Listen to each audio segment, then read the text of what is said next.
Have you ever felt the need of having a person in your life who is somewhere midway between your parents who always ask you to study and do something productive, and your friends who are always ready to have fun and pass time?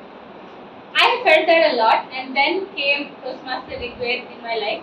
He was my Toastmasters mentor. He was like a perfect balance between a friend and somebody who would always ask me to not waste time and do something productive.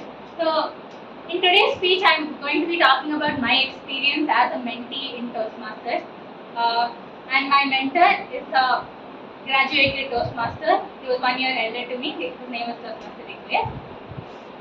So, for those who know me, they will tell you that if I start talking about Rigved, I can go on and on forever. But for this speech, I'm going to keep it till 9 minutes, hopefully. Starting off with, so in this speech, I'm going to tell you some of the most important or the memorable moments I had with him. Starting off with my first meeting. So when Toastmaster Sana, the then VP, texted me that Rigved is going to be my mentor, I didn't know who Rigved was.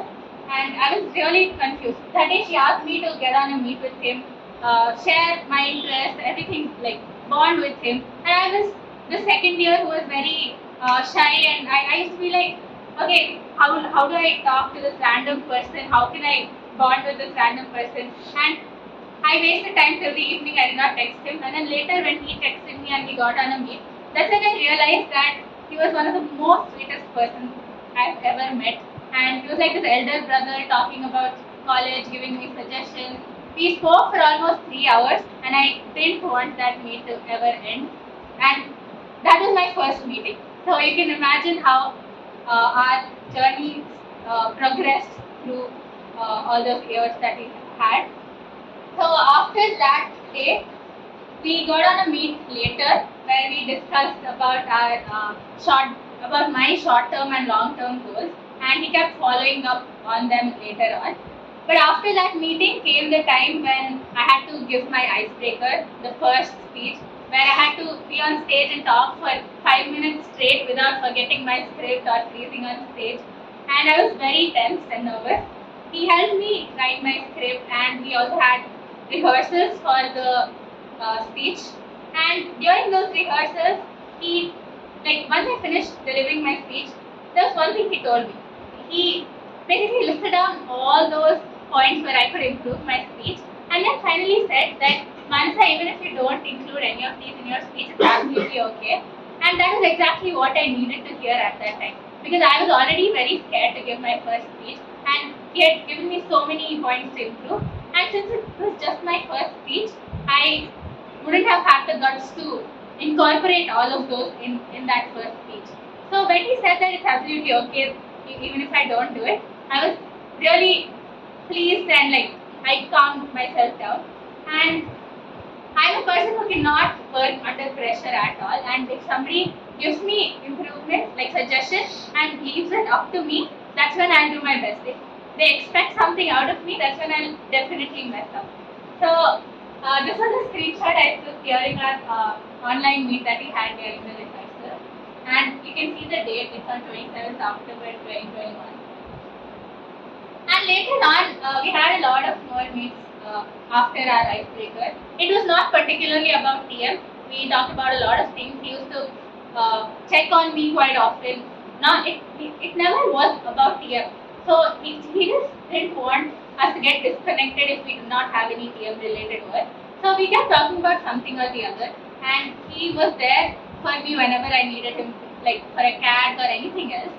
And I remember how he had such a hectic schedule, but he still had the dedication and responsibility to, as a mentor, to support me with whatever I needed. And whenever I took up a role, no matter how busy he was, he used to make sure to attend the meet. And I remember once he even attended it while he was traveling in train to some place. That was how dedicated he was as a mentor. And I realized this after I got my mentees, and I realized how hard it is to manage your time.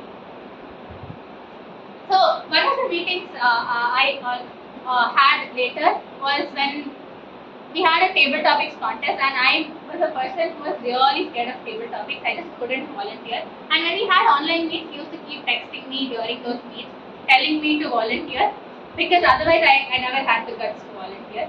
So I was this person who couldn't say no to my mentor, and that is why I volunteered.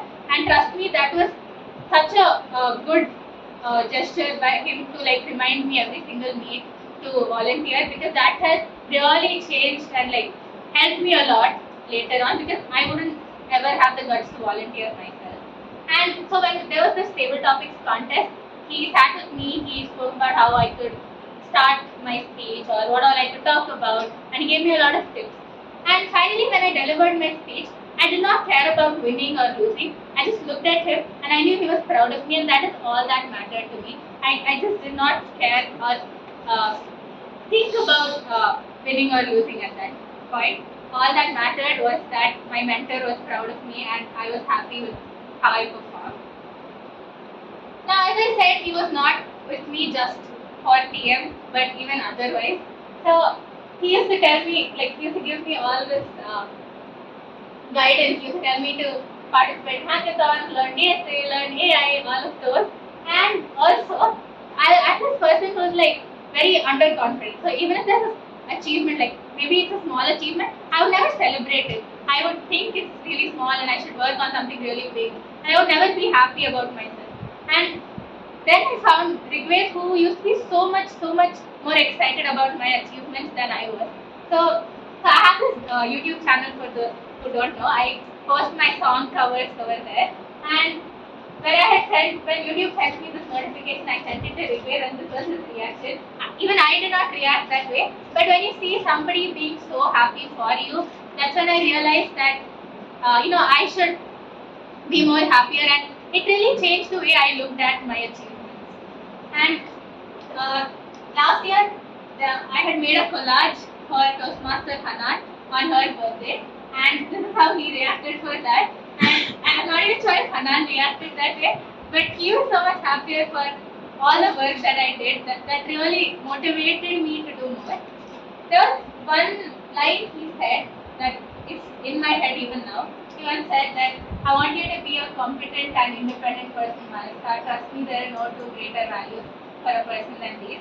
This is just stuck in my head, and I'll probably remember this forever, because it's so good to have a person with you who's rooting for you always and is going to be happy with every small achievement of yours. And it makes you feel so good that you have somebody like that in your life. And this was also like on 11th June 2022, that is like 2 years ago. Now coming to revealing what the title of the speech means, Disco. So Rigved is obsessed with Discord. He had made a TMI Discord channel, and he urged everybody to use it too. So as I said, he was not with me just for TM related stuff, but for everything else. And so whenever we wanted to study or just talk or listen to songs, we used to text Disco, which was a short form to Discord. And on WhatsApp, we just used to put Disco, and then both of us used to get on this voice channel and either study or just talk or have fun. So that was what the title of the speech means. Now talking about fun, this is a collage of all the fun moments that I could collect with Rigved. And these are some of the most memorable moments that I have in college, and something that I'll treasure forever. Now, a lot of people might think that you can learn a lot from your mentor, but after I got to mentees, that's when I realized that you can learn a lot from your mentees as well. And my mentees are Mahika and Sarthak. Sarthak is a very enthusiastic person. He just loves talking a lot, but only in person. He would not reply to my texts or calls. But when you meet him in person, he's so happy and so energetic to talk to. And Mahika on the other side is the cutest person I've met. She is so organized and disciplined, and she is one reason who motivates me to give more speeches, because she has been managing her time so well and giving so many speeches. Then I realized, okay, as her mentee, even I have to give more speeches and progress in my pathway. So there have been a lot of things that I learned from my mentees as well. Concluding this speech, here are some things that I learned in my journey being a mentor and a mentee, and as a mentee, the first thing is that you should always make your mentee comfortable with you, maybe in the first initial few meets, because you are a random person to them at that time. And then discuss their long-term and short-term goals and keep following up on them. It's not discussing on a single meet and then forgetting about it later. And then help them in every step of their journey and be there for them to rehearse their speeches. And it's very important for the mentor to be dedicated and responsible and to give justice to the role that they have taken up, because being a mentor is a role that is very that consists a lot of responsibility, and I think everybody should understand that.